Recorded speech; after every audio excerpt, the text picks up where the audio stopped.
What's up guys, I'm Phoenix Master 1 and welcome back to my banner review series for Fire Emblem Heroes, and today I'm going to be taking a look at the units from the Regal Rabbits banner, which features the Spring alts of Veronica, Bruno, Palla, and Marisa, and these are the topics I'm going to be discussing in this video, so let us begin.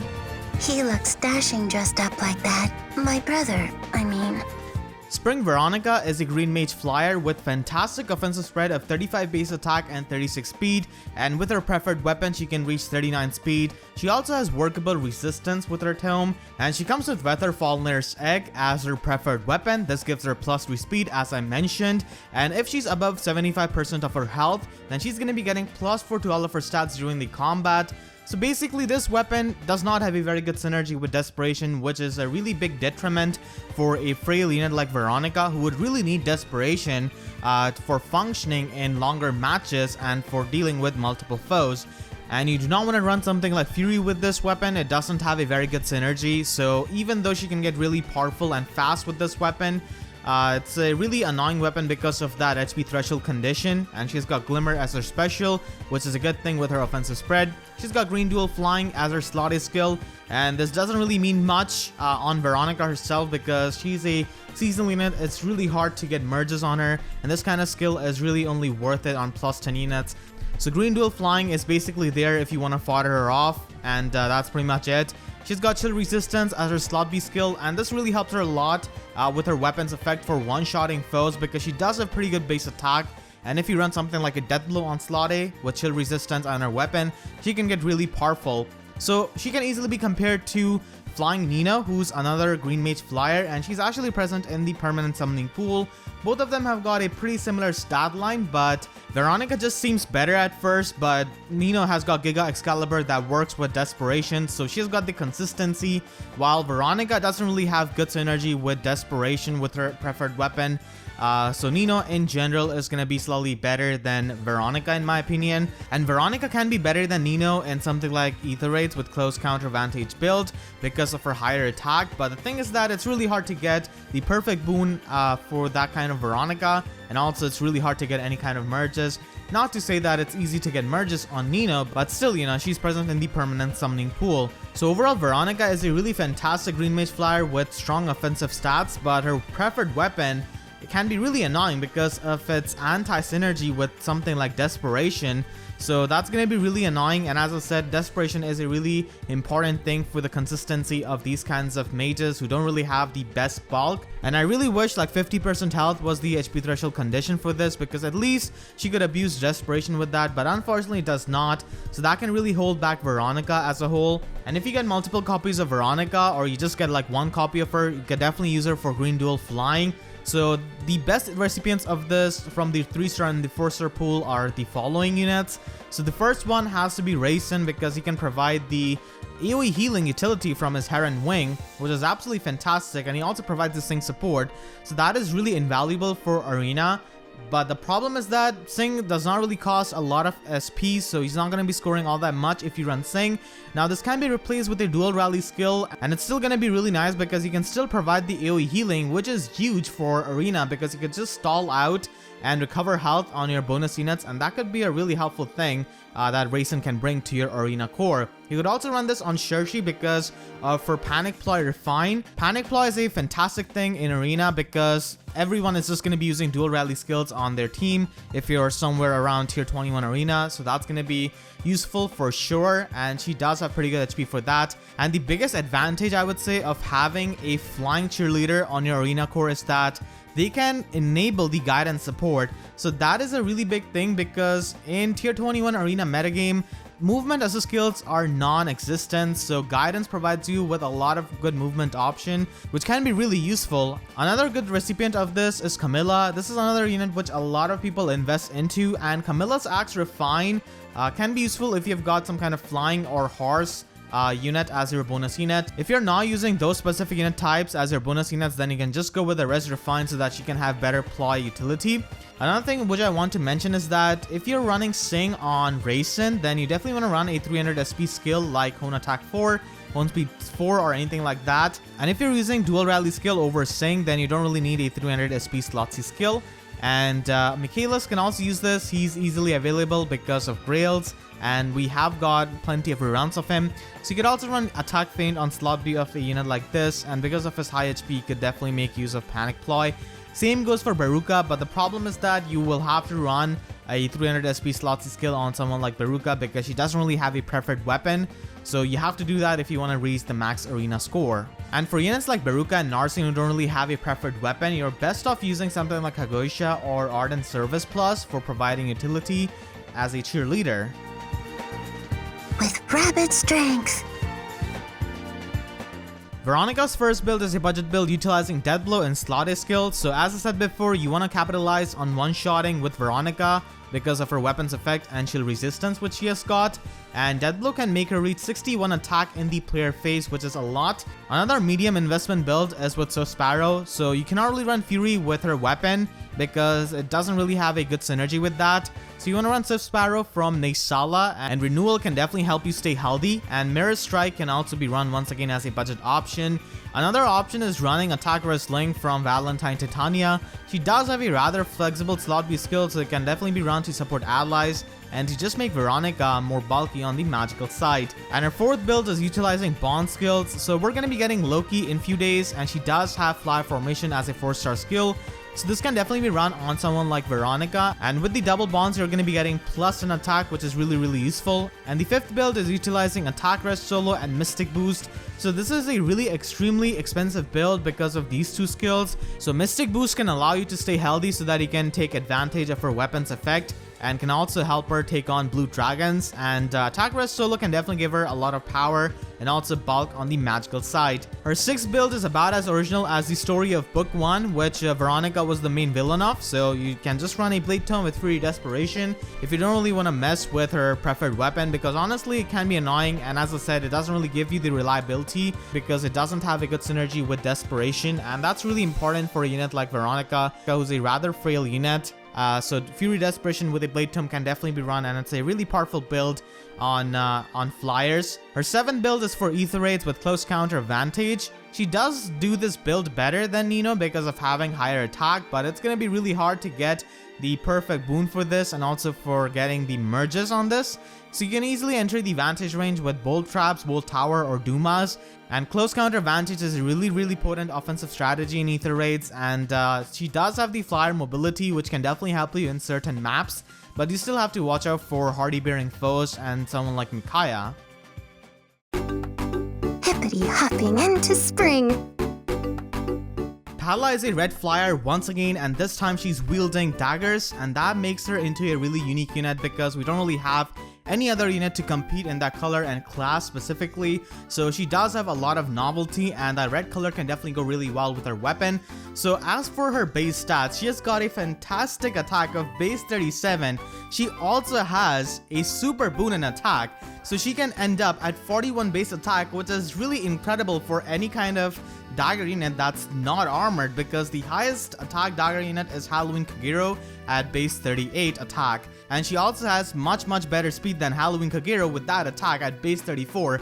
It's not really too fast or too slow, but it's workable with buffs, refine, and slot A skills. She unfortunately doesn't have a very high defense, which is kind of required with the weapon she has got, which is an armor slaying weapon. I would have definitely liked if she had her resistance and defense switch, but nonetheless those are her base stats. So it looks like intelligence systems have increased the BST of these mounted range units that attack the defense, and we don't really have any kind of magical mounted range unit who has got this BST increase, because Bruno on this banner has got the same old Gen 1 BST, so I guess they don't really want to increase the BST of these mounted ranged magical units. She comes with Pegasus Carrot Plus, which is a 12 might armor effective dagger, and if the unit has got Weapon Strangle Advantage against the foe, then it neutralizes the status effects and disables skills that prevent follow-up attacks during the combat. So stuff like Worry Fighter can be disabled on foes. So this is a really big thing for Arena Assault, where she's going to be mainly used because we have a lot of green armor units in the metagame, and she's able to break through their Worry Fighter if they're green, and that is going to be really helpful for taking on those Surters those Thunder Armads, Hectors, and stuff like that. Omni Breaker original Hector is also something I see in Arena Assault from time to time, so that's also going to be useful. So Palla with her red color is absolutely fantastic with this kind of weapon, but this also means that she doesn't really bring much to the fodder because colorless dagger units cannot really use this dagger. They're not going to be having weapon strength advantage against anyone, and after the combat, of course, she gets the standard debuff from the dagger. We did have an armor effective dagger before in Sky Mayogi, but this weapon is better because you can utilize Desperation with it, and you can also just disable the Weary Fighter skill on those armor units, so it's definitely going to be really useful. She's got Draconic Aura as her special, which goes well with her high attack. She's got Sparrow as her slotted skill, which is about as common on these player face offensive units as seeing sun daily in the morning. So yeah, it's a standard thing now. And she comes with a new skill, Disarm Trap 3 as her slot B skill. So this only works in Ether Raids, and if the unit ends their movement on a bolt trap or a heavy trap, it cancels out the trap's effect. So using this weapon, you can be safe against those traps, but in my opinion, it's not really all that good of a skill because you can easily test the traps using Smite, Reposition, using a Dancer, and not every team needs to disable like traps because a lot of the DC Vantage and CC Vantage teams who use those kinds of units actually want to take the damage from bolt traps so that they can drop into the range of Vantage pretty easily without engaging in any sort of combat. It's just a cool thing and I guess gives a niche to Palla, but in my opinion, it's not really all that necessary and not every team needs this. And finally, she has got Hone Flyers as her slotsy skill. Well, to be fair, she actually needs Hone Flyers buff herself because she has got fantastic offensive stat line for a flying dagger unit, so that's going to be amazing. So overall, Palla is a very powerful dagger unit and can utilize multiple builds because of her good offensive spread and can definitely provide you that utility in Ether Raids with her Disarm Trap. The red color of her is going to be really fantastic with her weapon, but it can actually be a problem in something like Ether Raids because if she was colorless unit, then she would have more versatility because she's not going to be weak to any other color. And red color, in my opinion, isn't really all that good in Ether Raids because they're going to be facing a lot of blue threats. So I think if she was colorless, I would have liked it even more. But red color is definitely fine with the role they want to push on Palla, which is to slay green armor units. So you could definitely do that in Arena Assault. And in Ether Raids, armor units aren't really going to be all that common once you're tier 20 or 21 or higher. So their Palla is not going to be using this kind of weapon a lot. And if you get multiple copies of Palla, you could definitely fodder off for her weapon. That can be done to only colored dagger units, and all of them are 5-star exclusives or seasonal units, so it's not really going to be all that useful for a lot of the players. You could also fodder off for Disarm Trap 3, and this skill is exclusive to dagger units. No other units can use this, and I was thinking that before like we saw the restrictions, I was thinking this would be a really useful skill on a lot of the sweeper units like with Gale Force and stuff like that in Ether Raids like Legendary Ephraim or Reed. You could definitely make use of that on their skill set, but unfortunately they cannot really inherit this skill, so that's definitely a bummer. So the best user of this skill is definitely going to be Air because she is a recurring bonus unit in Ether Raids, and she also provides the lift bonus. So Air is the best unit you could give the skill to, but you're going to be missing out on that mystic boost. This rabbit bites! Her first build is a budget build utilizing Desperation and a Brazen Seal. Now, Palla can definitely survive one hit against a lot of the green distant counter armor units, but after that, if she falls into the Desperation range, then she can definitely take on multiple armor units. So Desperation is going to be a really good thing on her because she doesn't really have the best bulk. You can also run Barb Shuriken as her weapon because it gives her more flexibility, I guess. It's not really effective on armor units, but you make Moonbow into a 1-turn cooldown special, which you can trigger in the Desperation range. And you can also run Ouch Pouch with Disarm Traps. So in my opinion, Ouch Pouch is a better weapon if you're going to be using her in Ether Raids because, as I said, in higher tiers of Ether Raids, 21 or higher, you're not going to be seeing a lot of armor units. And the armor unit which is going to be most common is going to be Duma right there. And you cannot really disable the Omni Breaker effect, which Duma can have. So Ouch Pouch, in my opinion, gives you more options and nuking potential with something like Draconic Aura and Quicken Pulse. You can also have Disarm Traps as her slot B skill, and this way you can have her provide utility and nuke whenever necessary. And you can also give Sturdy Impact to Palla.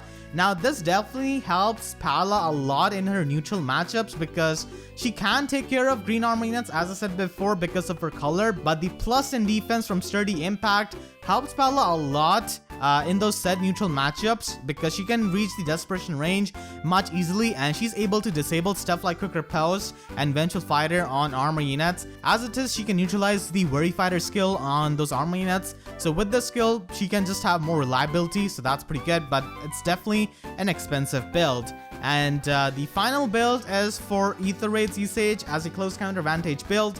As I said, these kinds of builds are really useful in Ether Raids, and because of Palla's good attack, she could definitely run this kind of build. The only problem is her red color. So as I said before, if she was colorless, this would be absolutely fantastic because she would not have the weapon strangle disadvantage, and a lot of the threats in Ether Raids are blue, so that can be troublesome, but still this is a build which you can run, and other daggers are also an option depending on your team's composition.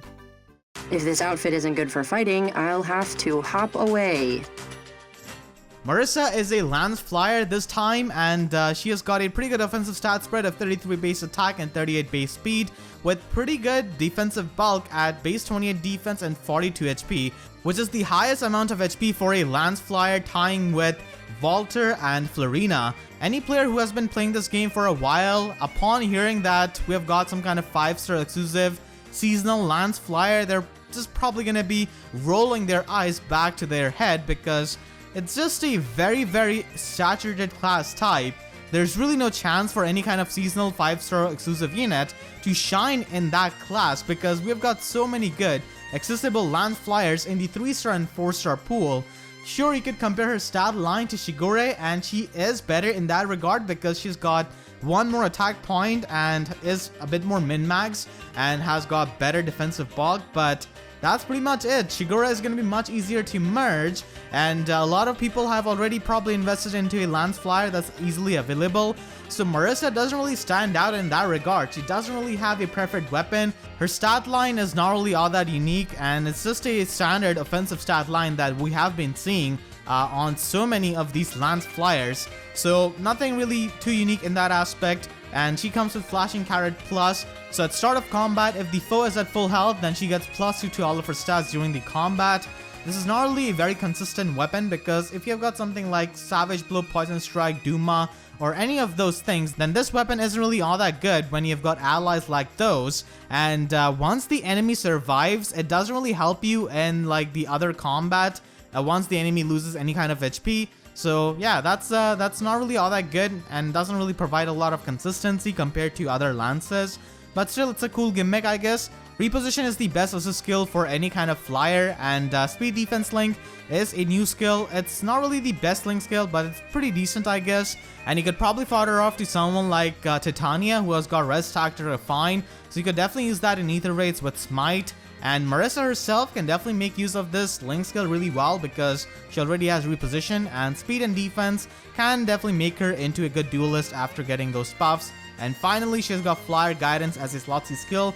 This is also a really fantastic skill for Ether Raid's defense where you can have a Flyer Emblem team. So Flyer Guidance can definitely have usage in there, and we did have this skill before on Warrior Princess Hinoka. So overall, even though Marisa is a pretty good unit with that offensive stat spread, she's not really going to be having much of a chance because she faces a very harsh competition from the easily available lance flyers in the 3-star and 4-star pool. Not to mention, she is a 5-star exclusive seasonal unit, so it's gonna be really hard to get the perfect IV for her, and also getting merges on a 4-unit banner, and much worse later on when she's on a legendary banner, she's gonna be sharing color with 2 other units, so it's not really gonna be all that easy to get these merges on Marisa.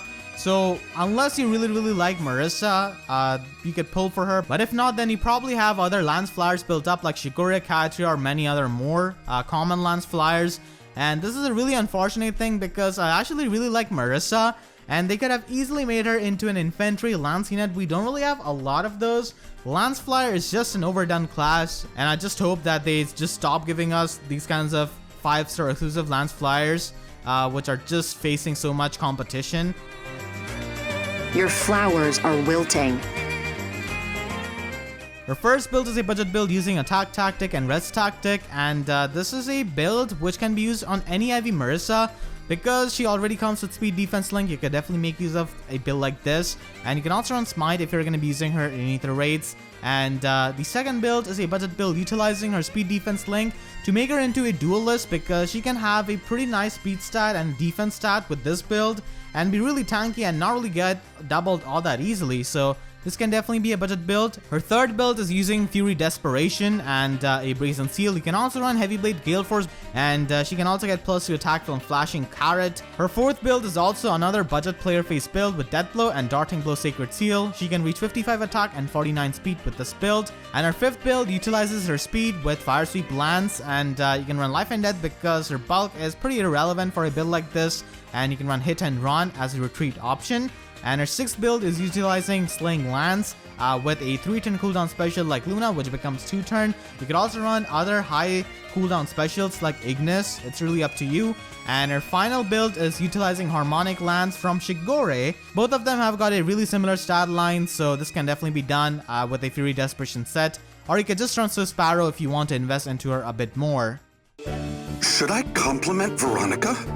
Tell me. The final unit on this banner is Bruno, who's a cavalry healer, and he's the first male cavalry healer that we have in the game. So his stat spread is definitely all over the place and definitely not really all that optimal, but still he has his niche of being the most bulky cavalry healer in the game with a base 35 defense and pretty good 41 HP, and he doesn't really have a very good attack stat. He has a low attack stat of 30, so that definitely holds him back. And I really wish they min-maxed him a bit more. Like 24 speed doesn't do him any kind of favors. Even after a Hun Cavalry buff, he's not going to be able to double a lot of units. So if they reduce his speed and gave all of those stat points into his attack, he could be a bit more decent.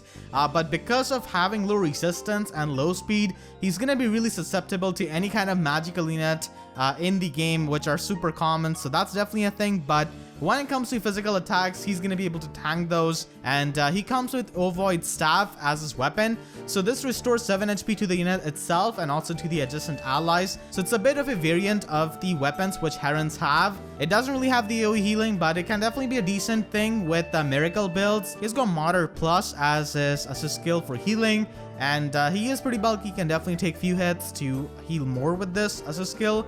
Miracle is his special. He comes with attack defense push, and this definitely has fantastic synergy with Ovoid Staff and Dazzling Staff. So in the player phase, there's just no way he's gonna get counterattacked back unless the enemy has got Null Counter Disrupt. So in that case, he will just lose 1 HP and then gain the HP back at start of next turn. So in that way, his staff has got pretty good synergy with this. Push skills are definitely one of the few offensive skills which healers can have access to. And finally, he has got Dazzling Staff as a slot B skill. So you just have to refine his weapon with Wrathful Refine, and you have a Razzle Dazzle healer ready. So he is actually the kind of healer who would probably not need Dazzling Staff in certain matchups, because he would want to run Quick Riposte with a close counter build or something like that. So overall, Bruno isn't really all that optimal of a Horse Cavalier healer, but he's definitely unique in the aspect that he's a bulky cavalry healer, and I did expect this. If you saw my first impression video, I was definitely expecting this kind of stat line on him, but my version was more min-maxed and he had like a 37 base attack, but unfortunately this Bruno only has 30 base attack. So yeah, his stat line is definitely all over the place, but he can work in the enemy phase as a bulky healer. He could definitely stay on front lines and take physical hits, but as soon as he sees magical units, he's just gonna evaporate with that low speed and low resistance, unfortunately. So if you want to fodder him off, you could definitely do that with his staff or his push skill, but overall, you're just probably better off foddering Dazzling Staff and just having Razzle Dazzle combo on other staff units. You are insufficiently festive. Bruno doesn't really have a lot of options when it comes to his builds because of his stat line, so you could just go with this kind of budget build. Just have the Wrathful Refine on his staff. He already has Dazzling Staff, and have Duel Savage Blow to just make him a pretty good support healer, and he can be run in a Horse Emblem team, and in that case he could run different Slotzian Sacred Seals. And the second build is probably like the best usage of Bruno's defense stat with an Absorb Plus build. You could also run some other staff like Pain Plus or Fear Plus if you want to, but Absorb Plus is generally going to be helping you stay in the Quick Riposte range. Unfortunately, Bruno doesn't really have the best attack for this, but because Hone Cavalry buff is going to be easy to get, he could definitely get access to that. And a plus attack IV is definitely going to be helping you a lot with this kind of build, because it is going to be increasing the amount of health he can heal. And attack defense bond is a sacred seal, which you should be running on him so that he can have more attack and more defense. And Bruno with this build can reach 40 defense with attack defense bond and 46 defense with fortified cavalry buff. But you have to watch out for dragons and mages, of course. And his third build is a standard pain plus build, and he could be made into a splash damage dealer. So overall, this banner does come into the category of one of the passable banners if you're not really a big fan of any of these units, or if you do not really find any of these really cute or anything like that. Palla, she's got fantastic offensive spread, really good attack. That dagger is also pretty good, and she brings disarm traps. Although not really all that useful, it's still a cool niche what she provides. And Veronica's green duel flying is also going to be useful to the people who have those plus 10 green flyers. So to them, Veronica is definitely going to be having a lot of value on this banner. But I would definitely suggest you to save your orbs for the month's end banner, which is going to be a mythic hero banner. And we're likely going to be getting an Astra mythic hero, which is going to be helping you increase lift in ether raids. And that is going to be really important for the scoring, for getting these rewards. And that's especially really important. And I would definitely recommend it to you if you're not already tier 21 in ether raids. You should definitely save your orbs to get that mythic hero at the end of this month. As I said, it's likely going to be an Astra hero. So yeah, definitely do that if you're a free-to-play player, in my opinion, because this banner is going to be lasting for an entire month. And these units are going to be getting a run on a legendary banner after a few months. But if you miss out on the Astra mythic hero, then you're definitely going to be missing out on some rewards like heroic rails, dragon flowers, stuff like that, which is really present in a limited quantity, and you really do not want to miss those. So if you're a free-to-play player, definitely save your orbs for the mythic hero banner at the end of this month. So that's my opinion and that's my suggestion. And as I said, Palla is a fantastic dagger flyer. Veronica is also pretty good, but Nino, as I said, flying Nino is slightly going to be better. Marisa is Marisa. I really like her design. Her voice acting is super well done, but unfortunately, she's a lance flyer, so she's going to be facing a lot of competition. Bruno, while he doesn't really have an optimized stat spread, he is unique in what he does as a bulky cavalry healer, which is not really the best thing, but still it's unique in that regard. So that's gonna be it for this video. I hope you guys enjoyed. If you did, then please be sure to leave a like. It will help me tremendously. And you can also share this video with your friends who are trying to build units from this banner or are thinking of something on this banner. And if you haven't already, then please be sure to subscribe for more Fire Emblem Heroes content. And please be sure to hit that notification bell and choose always when it comes to notifications so that you can get the updates. Because YouTube sub box is about as functional as Bruno's shirt, because it just keeps busting open. So yeah, with that being said, I'll see you guys next time. Thank you so much for watching and have a great day.